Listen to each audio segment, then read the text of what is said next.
میں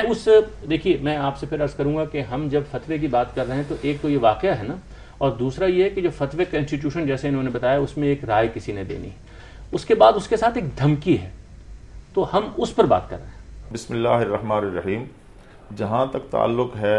کسی پر کفر کا فتویٰ لگانے کا، نبی کریم صلی اللہ علیہ وسلم نے اس سلسلے میں بڑی واضح ہدایت ارشاد فرمائی ہیں کہ الکف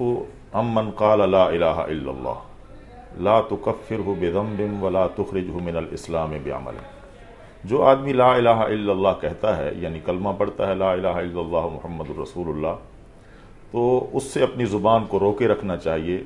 کسی گناہ کی وجہ سے نہ تو اس کی تکفیر کرنی چاہیے اور نہ ہی کسی عمل کی وجہ سے اسے اسلام سے خارج قرار دینا چاہیے۔ یہی اصول ہے جس پر پوری 14 صدیوں میں علماء امت متفق رہے ہیں اور اسی اصول پر قائم رہے ہیں۔ ہمیشہ کفر کا فتویٰ لگانے میں پوری احتیاط کی گئی ہے اور ہر کسی کو کفر کا فتویٰ دینے کی اجازت نہیں دی گئی، بلکہ یہ ایک مستقل ادارہ ہے جسے ہم افتاء کہتے ہیں، وہیں سے رجوع کیا جائے گا اور وہی فتویٰ دے گا۔ لیکن دوسری بات جو میں اس سلسلے میں کہنا چاہتا ہوں کہ کسی عمل یا کسی کے قول کی وجہ سے نہیں، جب وہ اعتقادی اعتبار سے وہ مسلمہ ایک عقائد جو اسلام میں نبی کریم صلی اللہ علیہ وسلم سے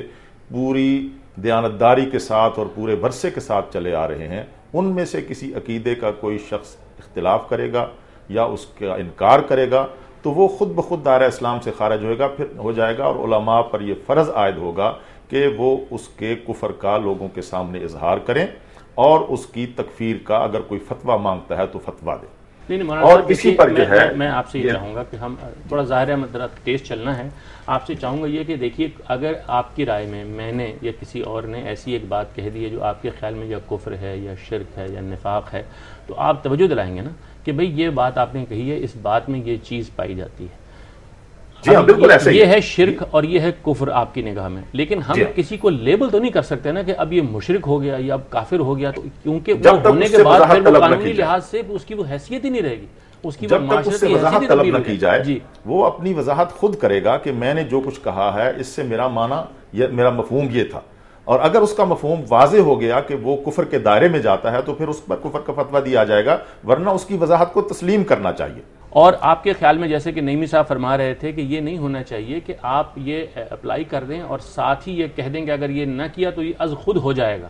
ظاہر ہے کہ یہ اوپینین ایک جانب سے سامنے آیا، ظاہر ہے کہ علماء اپنی اپنی مسجدوں میں اپنے اپنے دارالعلوم میں بیٹھے ہیں، وہاں افتاء کا ایک ڈپارٹمنٹ ہے، اس نے اپنی ایک رائے دی ہے، تو ظاہر ہے کہ یہ صرف بیانات کی بنیاد پر تو یہ نہیں ہونا چاہیے کسی سوسائٹی میں۔ ایسا نہیں ہے، میں یہی کہہ رہا ہوں کہ اس سلسلے میں بڑی احتیاط کی ضرورت ہے،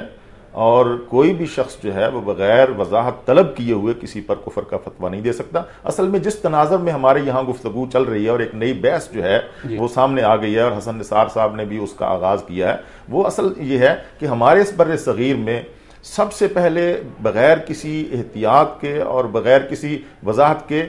کفر کے فتوے دینے کا جو سلسلہ ہے وہ تو مرزا غلام احمد قادیانی صاحب نے شروع کیا۔ انہوں نے ایک ایسا انداز اختیار کیا کہ اپنے تمام مخالفین پر کفر کا فتویٰ دیا،